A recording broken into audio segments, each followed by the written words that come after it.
It's an absolute honor to have you here. It's almost like, Your Excellency, you don't really need an introduction.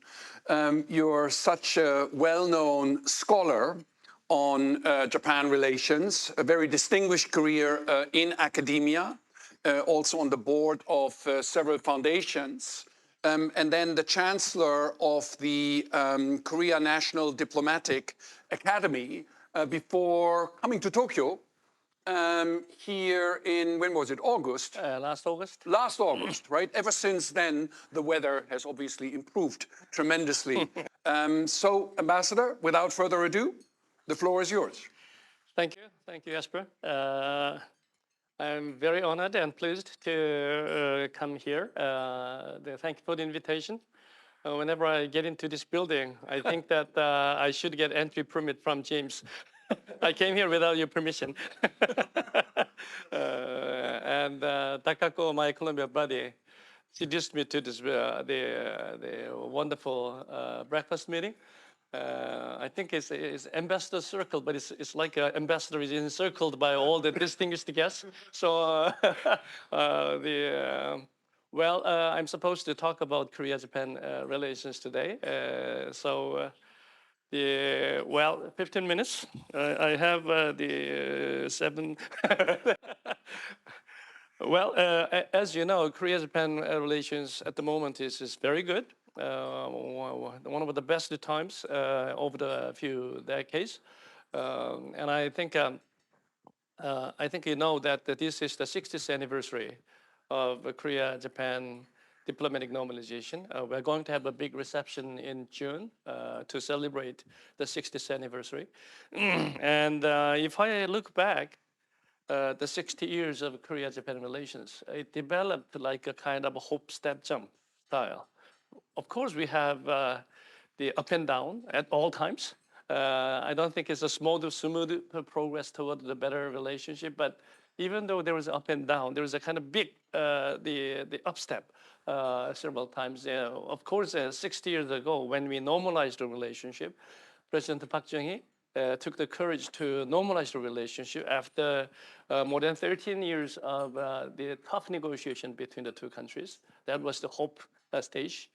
And I think, and then step was, as you all remember, President Kim Dae-jung opened a cultural doors to each other, and then the people-to-people exchange increased a lot after that. So it's a kind of, I called it as a kind of a step stage. And Yoon Suk-yeol, the President Yoon, did a good job in upgrading the relationship, like jump in a sense that truly globalize the ties, make Korea-Japan a global cooperative partner on several domains. So that's why we have very good relationship at the moment. I know that I have been studying Korea-Japan relations for a long time, and then there is a kind of always hurdle and challenges and barriers sometimes, but overall, I think that we are heading toward a better platform than in the past. We all remember the bad things, not good things, but we had lots of good things, and then made a kind of a progress. Korea and Japan are getting more and more the global, and then cooperating on several domains. And then I would say that this is much more like a competitive cooperation. We are competing each other in some industrial sectors and some in a diplomatic arena. But basically, the tones of our relationship would be cooperation. Simply speaking, if you go to the United Nations, Korea and Japan vote for the same direction, about more than the synchronization rate is about more than 95%. So we are thinking very similarly and taking a very similar position in an international affairs. So, and then even though many people think that Korea and Japan are competing in the automobile industry, semiconductor, and the battery, actually, if you look deeper,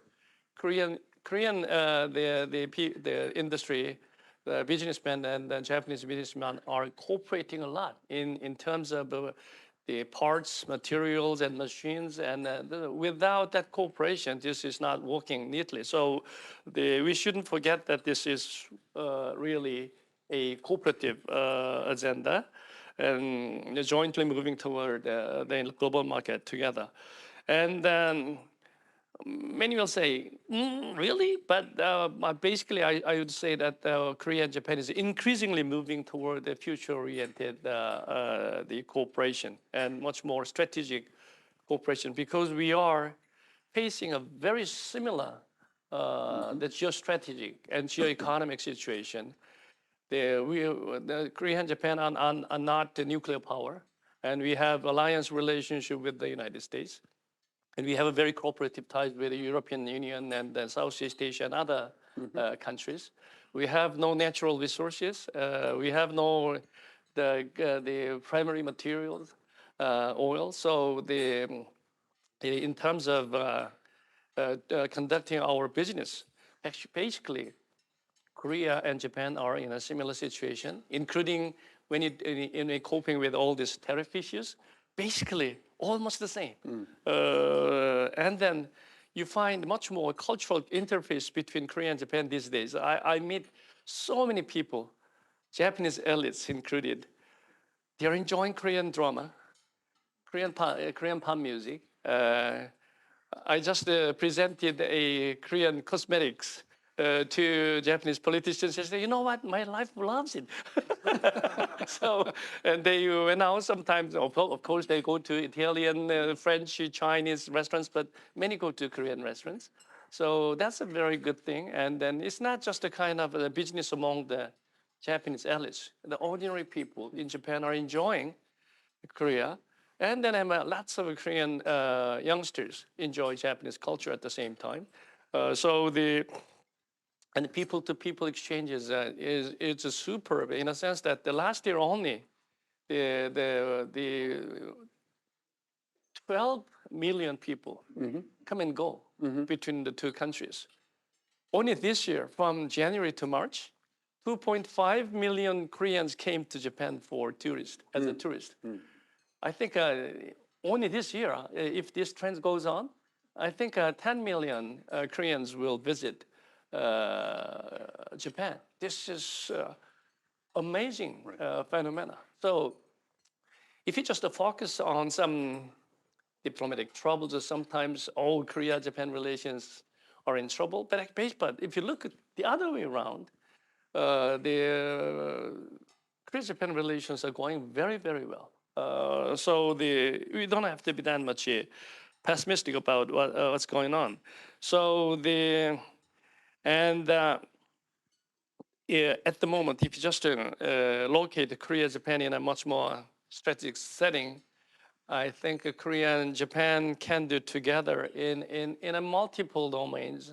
And then we have to cooperate, especially after the Trump administration. The need for cooperation between Korea and Japan is increasing, not on the downhill. So we have to cooperate, and we are cooperating, and that trend should go on. Look at the kind of people call it is a tariff war. I don't know whether that's a tariff war, but anyway, we have to deal with it. But even on that front, if you think about it, we cannot turn our back on the United States and criticize the United States. We have to cope with it. And then we have to patiently negotiate with the United States. And then we have to fulfill our national interest, of course. We cannot forget it. But still, we will ask the United States to take more leadership and try to play a much more positive role in international affairs. And I think Korea and Japan are on the same side that, you know what? You're my friends. We are doing lots of business, but you have to scale up this kind of appreciation, and then working together should be there. But at the same time, Korea and Japan should be on the same platform in managing multilateral institutions and managing multilateralism itself. including United Nations and WTO and WHO, whatever the institutions, even the U.S. leadership in that the sense is not very forthcoming at this moment. Still, I think we have to prop up the multilateral institutions to maintain peace and prosperity and stability of global affairs. So I think we better continue to cooperate on this front as well. So I think it's yesterday that John Ikenberry wrote a column in a newspaper that the best scenario might be, there's lots of, he says just these three scenarios. The best scenario is that make a G7 functioning much more efficiently by adding up Australia and Korea into that format, and then manage global affairs much more smoothly. So that's one way of thinking, not the only one, but that's the kind of things I think Korea is increasingly becoming a pivotal player in global affairs. So that's one thing. That's the thing we have to do. And many are forgetting because of this great power rivalry, and especially U.S.-China competition, the role of the global South and developing countries. This is critically important for a country like Korea and Japan, how to engage and embrace global South and developing countries for their own peace, and then especially upgrading their living standard, and then and having a better governance there. So I think Korea and Japan should go together in helping the developing countries through ODA, education and training, and our experiences sharing, and we can do lots of things together. So I think that should go on. And if I empathize once more, there's preserving, enhancing, and expanding the role of multilateral institutions in global affairs. And then we cannot just leave it to the United States only. So the previously mentioned the global institutions, but in the regional the setting, the APEC, East Asia Summit, Quad Plus, and all these or minilateral gatherings, I think Korea and Japan are standing at the center of those institutions, so we have to work together. And I think increasingly the nexus between the Asian countries and then European countries, including EU and NATO, are getting more and more important than before. So this Eurasian cooperation is very important to manage global affairs very well. So finally, how to avoid the conflict between Korea and Japan in order to go on. That's very, very important. Not easy, very challenging business. But still, I think, first of all, Korea and Japan should go beyond the bilateral ties. And we should not tie it up in a bilateral relations only, always going regional and global. So widening the scope and horizon of our cooperation is very, very important. If you are mired into only bilateral relations, you can find so many troubles and problems. So you have to. I'm not saying that we have to get away from it, but you have to go beyond just the thinking about bilateral things. And then, in order to keep all these things going on, I always tell that. Don't leave all things to politicians only. Politicians make a noise. And then politicians want to try to change the things for their own interest. And some rely on some populism and nationalism, sometimes protectionism, all this. So in order to maintain this, the well-connected, the interface, I think rather than just leaving it to politicians, the private citizens, and then all this civil society organization, and then the local communities, the scholars, businessmen should continue to